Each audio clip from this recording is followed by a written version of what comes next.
Hello dear students, welcome to bio classes online. जैसा आप जानते हैं, हमने क्लास 10th की बायोलॉजी से chapter 4 heredity and evolution start किया था। इसी चैप्टर को आगे बढ़ाते हुए मैंने आज एक और टॉपिक लाया है। टॉपिक का नाम है rules for the inheritance of traits and Mendel's contribution. आज हम डिस्कस करने जा रहे हैं कौन कौन से रूल्स होते हैं for the inheritance of the traits और कैरेक्टर्स, और साथ साथ में हम डिस्कस करेंगे क्या कंट्रीब्यूशन है एक साइंटिस्ट का, जिस साइंटिस्ट का नाम था Gregor John Mendel in the field of the genetics. पहले हम देखेंगे what is inheritance. Inheritance is the transmission of genetically controlled characteristics और traits from one generation to the next. Inheritance का मतलब होता है ट्रांसमिशन या पास ऑन होना ऐसे कैरेक्टर्स का जिन कैरेक्टर्स को हमारे जीन्स, हमारा जेनेटिक मटेरियल कंट्रोल कर देता है। हाउ दीज ट्रेट्स, जिनको हमारा जेनेटिक मटेरियल, हमारे जीन्स कंट्रोल करते हैं, हाउ दे आर पासड और how they get transmitted from parents to the offsprings और from one generation to the next generation, उसी को हम कहते हैं इनहेरिटेंस।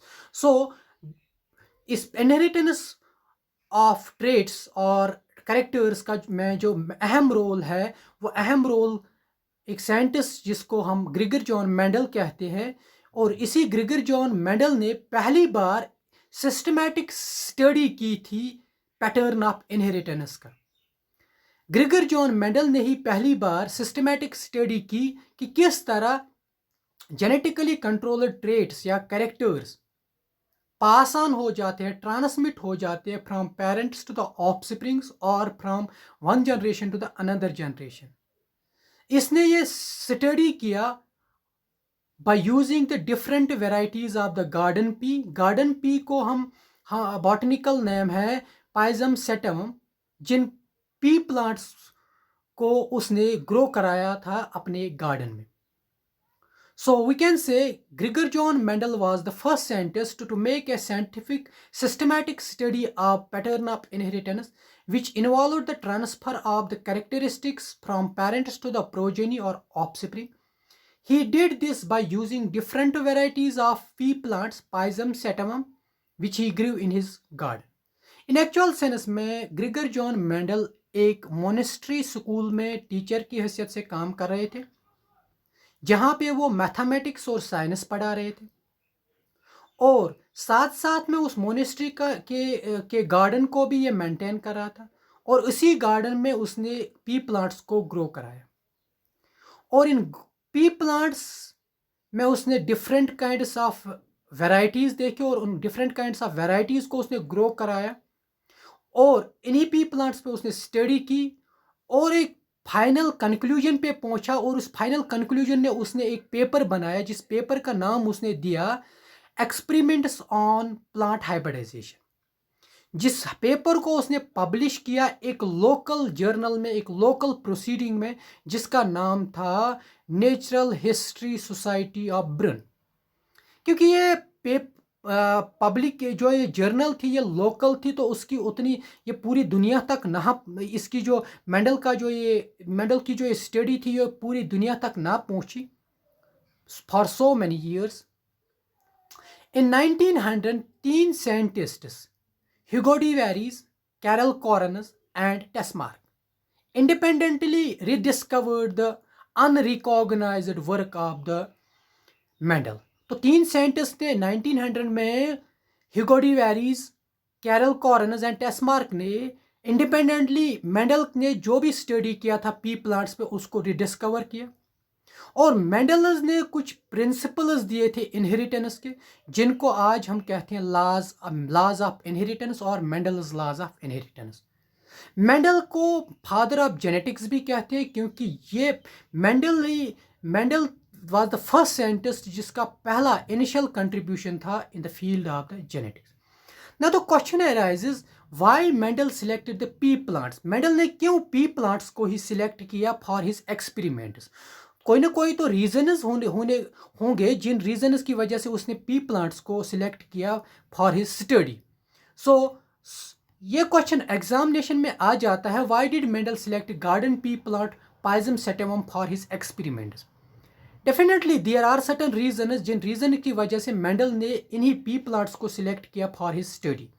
जो पहला रीजन है कि मेंडल ने क्यों पी प्लांट्स को सिलेक्ट किया, first reason is in pea plants में लाइफ साइकिल बहुत छोटा होता है, दे आर एनुअल प्लांट्स।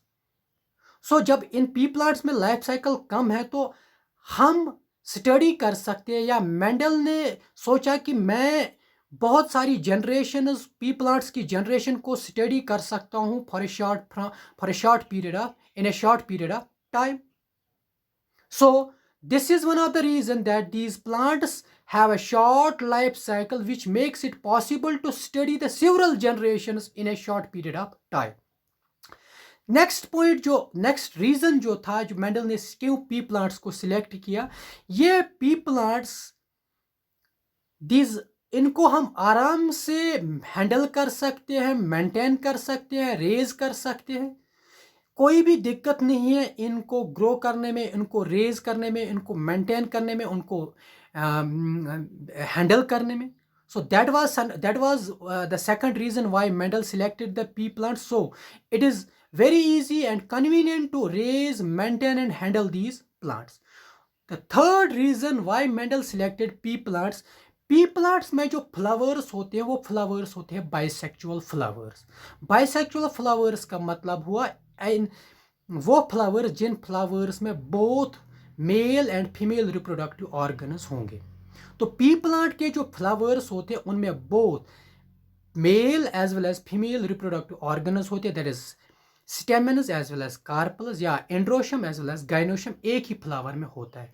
जब एक ही फ्लावर पे दोनों रिप्रोडक्टिव ऑर्गन्स होते हैं, मेल भी और फीमेल, तो उससे आसान हो जाता है, उससे पॉसिबल हो जाता है इन फ्लावर्स में सेल्फ पॉलिनेशन करना।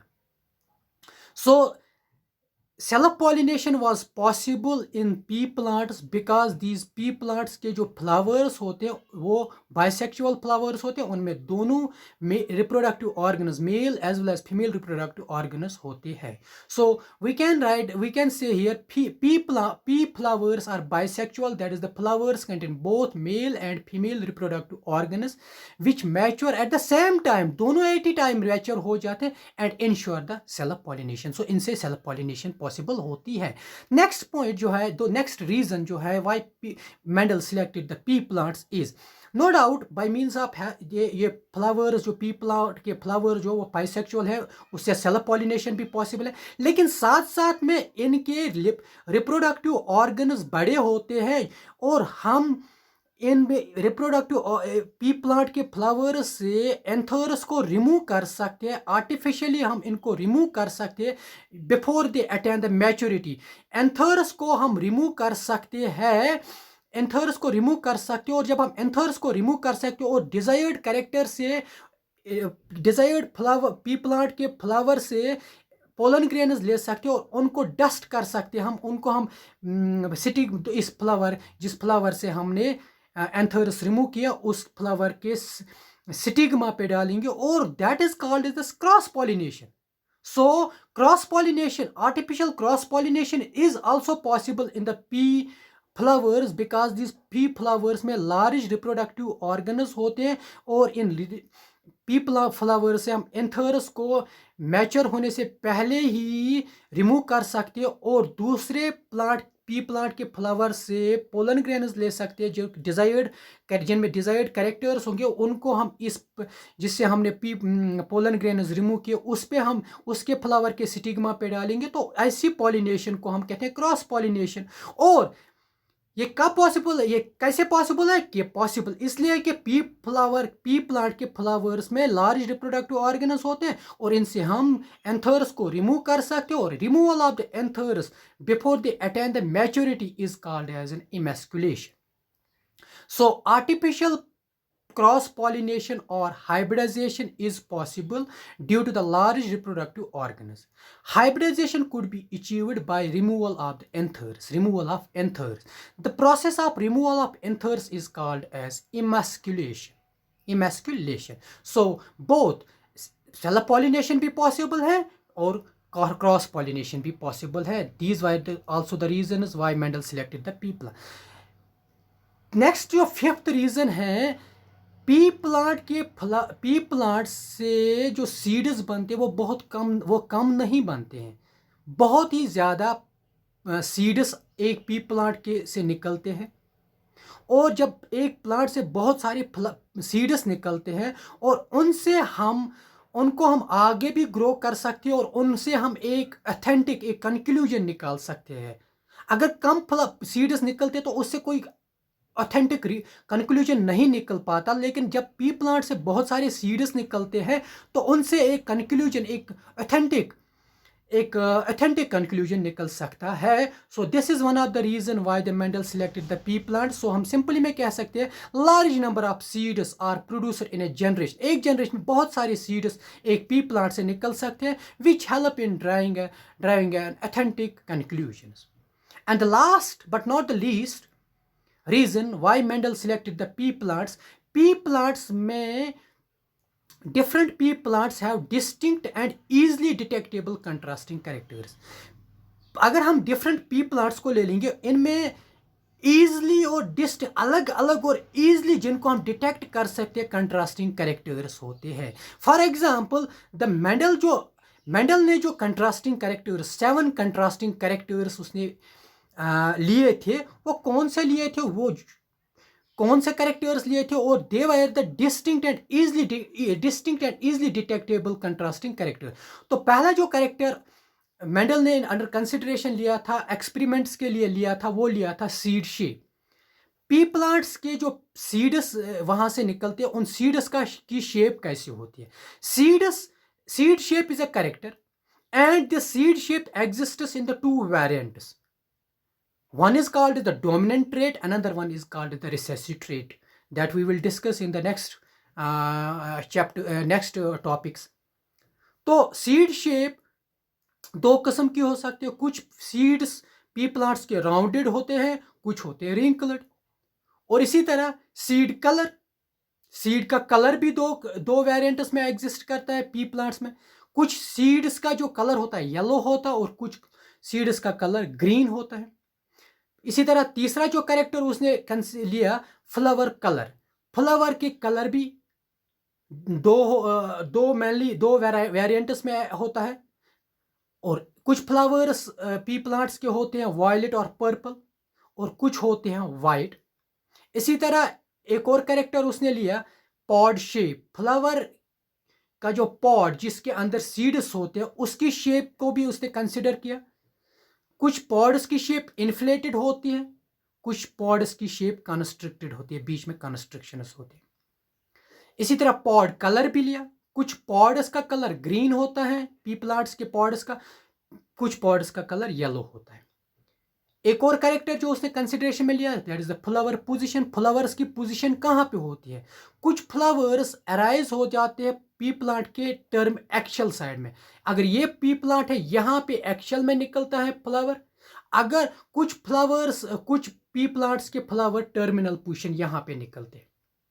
और इसी तरह एक और कैरेक्टर जो लिया उसने, वो लिया पी प्लांट्स की स्टेम हाइट। स्टेम की हाइट क्या होती है। कुछ पी प्लांट्स की स्टेम की हाइट छोटी होती है, बड़े होते हैं, कुछ टाल होते हैं और कुछ डिवार्फ होते हैं, कुछ छोटे प्लांट्स होते हैं।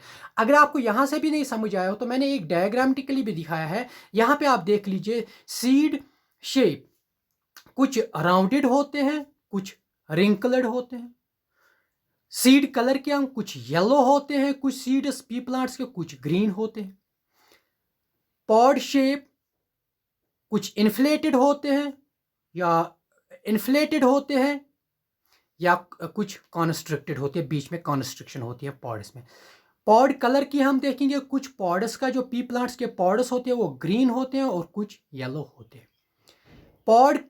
फ्लावर कलर की अगर हम बात करेंगे, या तो कुछ फ्लावर्स पर्पल या वायलेट होते हैं या कुछ वाइट होते हैं। और इसी तरह फ्लावर पोजीशन, या तो वो साइड्स में निकल रहे हैं एक्शल पोजीशन पे होंगे फ्लावर्स प्लांट के, या तो वो टर्मिनल पोजीशन पे लास्ट टॉप पे होंगे। और प्लांट हाइट की अगर हम देखेंगे, या प्लांट स्टेम क्या है, स्टेम हाइट देखेंगे, कुछ प्लांट्स बड़े होते हैं और कुछ प्लांट्स छोटे होते हैं।